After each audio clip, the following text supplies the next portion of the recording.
স্বচ্ছ শুদ্ধ অন্তর্দৃষ্টির প্রয়োজনীয়তা ও সার্থকতা। লুক 11 অধ্যায় 33 থেকে 36 পদ। বাতি জ্বালিয়ে কেউ তো আড়ালে কোথাও বাতিটা রেখে দেয় না, কিংবা ধামার নিচেও তা রাখে না, বরং রেখে দেয় বাতিদানেই, যাতে বাড়ির ভেতরে যারা আসে তারা যেন আলোটি দেখতে পায়। এই যে তোমার দেহ, তোমার চোখ যেন তার প্রদীপেরই মতো।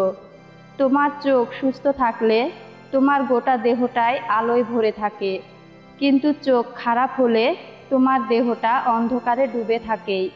তাই তো বলছি, দেখো, তোমার অন্তরে যে আলো রয়েছে, অন্ধকারই যেন সেই আলো না হয়। কাজেই তোমার গোটা দেহটা যদি আলোয় ভরে থাকে, তার মধ্যে কোনো কিছুই যদি অন্ধকার না থাকে, তাহলে তা এমনভাবেই পুরোপুরি আলোয় ভাসবে, যেমনটি ভাসে যখন তোমার উপর ছড়িয়ে পড়ে কোনো বাতির উজ্জ্বল আলো।